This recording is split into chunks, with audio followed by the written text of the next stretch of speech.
Hey everyone, my name is Michelle and today's topic is top 5 reasons you do not want to be an artist. I'm speaking from experience. I've been doing this 37 years and I did a video on the top 5 reasons why you do want to be an artist. And that feels really good to me and resonates with me because I like to be positive. I like to think of the good things and I want everyone to chase their dreams.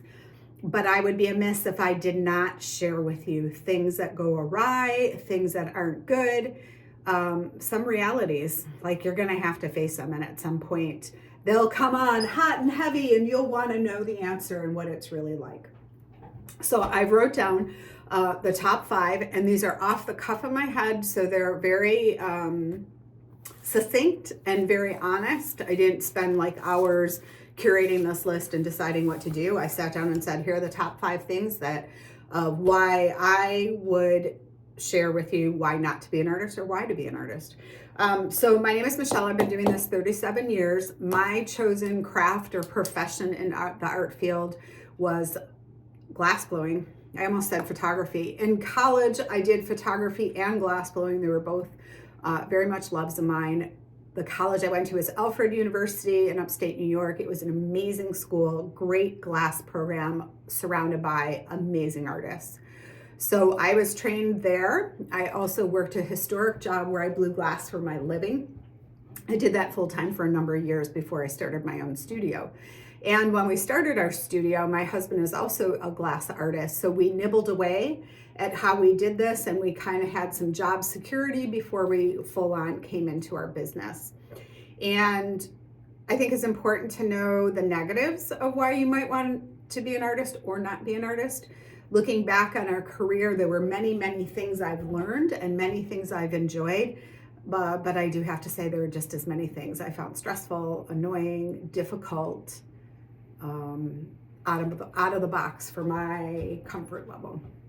So let's get started. The first reason I have is it's tough to make money. It's no joke. Like if you're going to make a living off your art, it's kind of like farming. You need a greenhouse, you need seeds, you need tools, you need all of these things before you even begin to make the product and make money. So if you want to use art as your career, definitely get started, but also keep your day job. Do not quit until you start to see the money coming in and the money starts outweighing your day job. Then that's when you quit your day job. Because if you just start, let's say you're doing painting, you just start and you make a bunch of paintings and you do one art fair and all your friends and family come and everyone buys a piece to kind of support you. Your prices are $25 because you just wanted to kick them out the door. You're gonna be like, yeah, I can do this. Then you're gonna apply for a bunch of other art fairs that are out of state. They cost money to attend. You drive there, you set up your stuff, no one knows you. Your prices are what they are and you don't sell a thing. All right. You'll do another art fair. It was just that art fair. It was a bad day. I was in a bad position. No one liked my color palette. Whatever excuse you make for it, you try it again. Maybe the same thing happens. Or maybe you make a killing. Maybe you win best of show and you make all this money. But then you got to wait against the next 3 art fairs that are duds. And you have travel expenses. You had a booth show fee. You had to buy the booth. You had to buy all the supplies that go in the booth. You had to get a point of sale system. You had to have a way to sell your art. So there's so many things involved in getting started that be aware.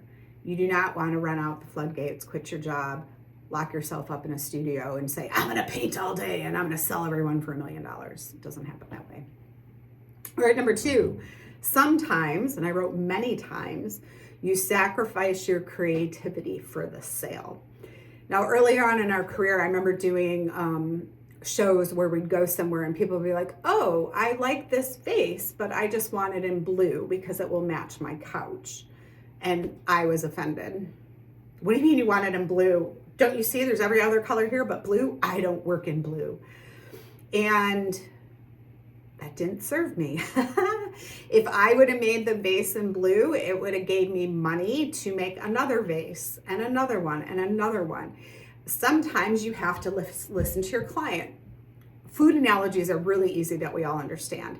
So that's like saying you're going to the farmer's market and you're selling this exotic zucchini that no one's ever heard of, so no one buys it. But you have basic zucchini, and they're like, oh, I know what zucchini is. I'll buy that one. Then maybe every once in a while, someone will buy the exotic one. They taste it, word gets out, and suddenly your exotic zucchini, that's like a mouthful, is super popular. But I'll tell you, in the beginning, art is tricky.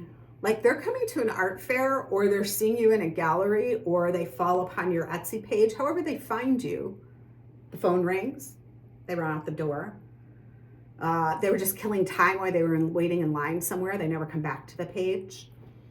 In an art fair, they're talking with their friends, sipping coffee. They like your work, think it might look good in their dining room, but their friend's got some tragic story they're talking about, so you're all engaged and don't want to stop her to go look at the work, so you forget about it.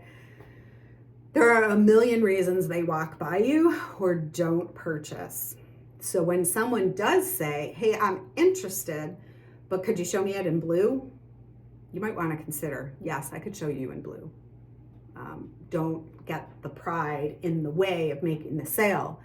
When I went to art school, that's something none of your teachers ever teach you. They're like, make whatever you want. Yeah, just do it. Well, I can't tell you how many friends I have had out of art school that try to make their work as a living.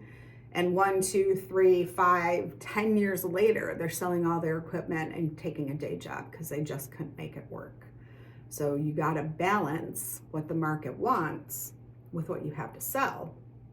Or you could be like Vincent van Gogh and have a brother who's selling your work. And then when you kill yourself, hundreds of years later, your work is worth money. But I want you to make money in this lifetime. So these are all things to consider. Okay, number 3. It takes time. There is trial and error. There's commitment. There is a learning curve. When I got out of college, I was very fortunate that I was working in a job where I blew glass every day. So I had technical skills that most people coming out of college would not have. That was just my path. That is what worked for me. I could make functional glassware that people would buy because I had the hand skills to do it. Meanwhile, I watched friends from college, or some people that didn't attend college just became glassblowers by apprenticing. I watched them learn these incredible glass skills. They would study for hours. They would make things. And, you know, we were all in our 20s, so you just kind of had beer money and rent to make. You didn't have a family or a house or payments, car payments, things like that you might have when you get older. So yeah, it was really easy for us to make money. You know, you sell one goblet for $200, you're kind of set. You know, rent back then was super cheap, not so cheap anymore. So there's a lot of trial, error, and commitment to your craft. If I was to make a drinking glass and it didn't function and it had a hole in the bottom, I'd have to practice until there was no hole in the bottom. So let's pretend I'm making a drinking glass, and I have no samples here to show you, which of course I should. But I make a drinking glass and it doesn't sit flat on the counter. Okay, I need to practice that. So the question is my ego so involved that I'm like, it doesn't matter that it doesn't sit flat, I'm gonna put it on the shelf and sell it? Or do I say, I am not putting something on the shelf until it's absolutely perfect, and that's gonna take me 50 more cups to figure out how to do that? So cup 1 to 49, what's happening to those? Are they getting recycled? Am I giving them away? Am I selling them? Or did I spend 3 days trying to perfect something, a technique, before I sold one? Now, if that's the case, number 50, that's going to be worth lots of money because it took me 49 drinking vessels before that to figure out how to make number 50. So what do I price number 50 at? Do I price it at $500? It took me 3 days to make it. $500 seems fair for 3 days of work. Or do I price it $75? Well, that's kind of high. I don't know who's going to buy a drinking glass at that price. Maybe I price it $40. Okay, someone bought it. I sold it $40. Well, 3 days of work for $40 plus rental time, plus tool time, plus color time, and 3 days of my life. I don't know that $40 is going to cut it. So that's why I'm saying hold on to your day job. There's a lot of trial and error and practice and all these things before you're ever going to start to sell your work consistently, where you're making a living off of it. Okay, number 4, find an audience. That brings me to a really good point. I just went to exhibit recently, a painting exhibit, painting and drawing. And the guy worked at U of M. I live in Michigan. He worked at the university in some capacity. His hobby was painting and drawing. He had all his prints on the wall. I picked one. I loved it. It was $300. That's in my range for an original piece of work. I was super happy with what it was. He was over the moon I bought it. Got to talking and he's just like, yeah, this isn't my day job. These are things I do for the hobby. These are things that bring me joy and peace, but this isn't how I make my living. Because for me, $300, it was a really inexpensive piece for a piece of handmade art. Clearly, he had some other source of income that he could charge only $300. But he was over the moon because he's never been a solo show. So here he was in a gallery, he had a solo show. He said he never chose art as a career or a profession because it was really hard to build an audience. Now, I mentioned I've been doing this for 37 years. And in those 37 years, there's been lots of movement on how art is sold. For our particular style of work, we did art fairs first, then we did wholesale shows. Wholesale shows are when you go to this big convention hall, you set up a 10 by 10 or 10 by 20 booth, and you sell your products. You have them on display and galleries come in and they purchase. So if I had, let's say I'm selling this pen for $100, if I had it on the shelf, the gallery would buy it and they'd mark it up another $100 and sell it for $200. It's a 50-50 ratio when I was in the wholesale business. So that's how galleries get their artists in their galleries. They're promoting the work. They have the building, the lights, the staff, the mailing list. They put on the shows. They're taking 50% of whatever it is you make. Now, if you're in the backwoods of Wisconsin and you're in a cabin and you decide you're going to make all your work there and you feed yourself off the land and you want to sell in galleries, that's amazing because then you don't have to travel or do art fairs. But what you have to do is manage all the galleries. At one point, we had almost 300 galleries that we worked with. And when it got to that point, I was actually managing the galleries, shipping our work, managing the wholesale orders more than I was producing the work. So again, it goes back to, why are you making the art? Why do you want to do it? Is it just to have peace of mind? Is it stress relieving? Or do you want to make a living doing this? Because if you do, at some point you have to grow a team or hire some people because you cannot do it all yourself. And if you can, you're going to have very stressful life and you can never get sick, or you can never, you have to be responsible for every dime that comes in, and that's no fun. Okay, number 5, I have down emotional support. It is difficult being an artist. I'm not gonna lie, I do not like going to art fairs. That was one of the biggest things I hated. I'm happy to set up the booth. I'm happy to get all the systems working. What I hated was people walking by with a cup of coffee, chatting, no problem. I do it all the time. But I was on display. I felt like I was naked and raw, like showing my artwork, like, here it is, world, here's what I made, and getting ignored. And that was very stressful for me. Now, that's just my opinion. I know everyone does not feel this way. Some people could put it on display, and there were days that I'm just like, oh my God, it's so beautiful. Look what we created. And I'm super happy about it. But there are other days that I was just like, I don't want to be here. It's a beautiful sunny day on a beautiful weekend in some sort of town, and I just want to be at the beach. I want to be playing with my kids. I want to be doing something other than I was doing. But I was standing in an art fair booth and I was talking about my color patterns or my style of glass or making sales. Fine. I mean, it feels great to sell out at an art fair or to win the ribbons and take home half the stuff you brought and have a big fat check with you or cash with you. Yeah, that feels absolutely amazing. But then you get hooked on that drug of like, if I don't receive cash for my work, it's not valid. Like, there's some truth to that. You're making this, you need a paycheck, you need to have food on your table. And if no one paid you and you don't have those things, then you don't feel validated. So there's a lot of emotions. You know, when people say it's a starving artist, yeah, there's that. But there's a lot of emotions. People who are artists really put their heart and soul out there for more people to see and be exposed to than if you were an accountant or, I don't know, give me another job, an Uber driver. I mean, really? I don't know. Maybe Uber drivers talk about themselves. I don't know.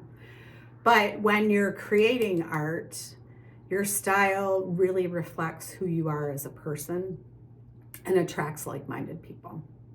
Now, I'm not saying any of this to scare you off or to frighten you to being an artist, but I am saying that sometimes artists are sensitive people.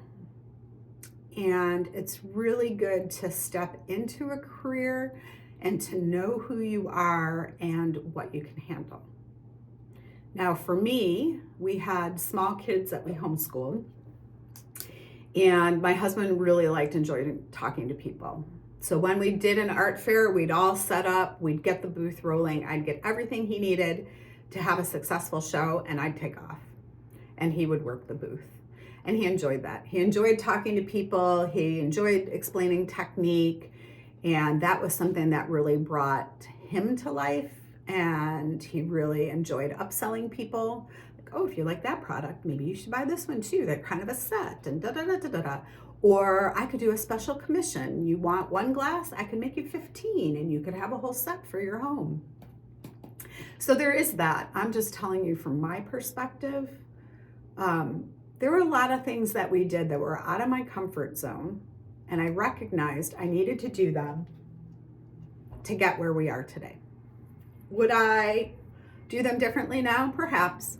I think the selling platform now is very different. Now you have things like Etsy or online platforms where you can sell your work, and it's kind of like an online gallery, and they do the work for you. And you can type up your description. Here's who I am, here's what I do, here's the style, technique, and you don't have to go face to face with someone. Some people might like that. I've heard that community is the new currency, and I thought that was pretty cool, because if you don't have a community, how are you going to sell your stuff? Like, if no one knows you exist, how do you sell it? So you could be the greatest artist in the world, the best craftsman ever, and no one buys your stuff. And the opposite does happen. Be aware. There are people whose work is crap. The technique is crap. Their craftsmanship is bad, and they're out there killing it. And that's because they want to. That's because they can. And who's going to stop them? Who's the Gestapo that's going to walk in the booth and say, your work sucks, your craftsmanship is bad? No one's going to say that. We're all out there to make a profit. We're all out there to make a living. You just have to know what is your comfort zone and where you want to be. So that's it for today's video. Thanks for watching. These were 5 tips on why not to be an artist.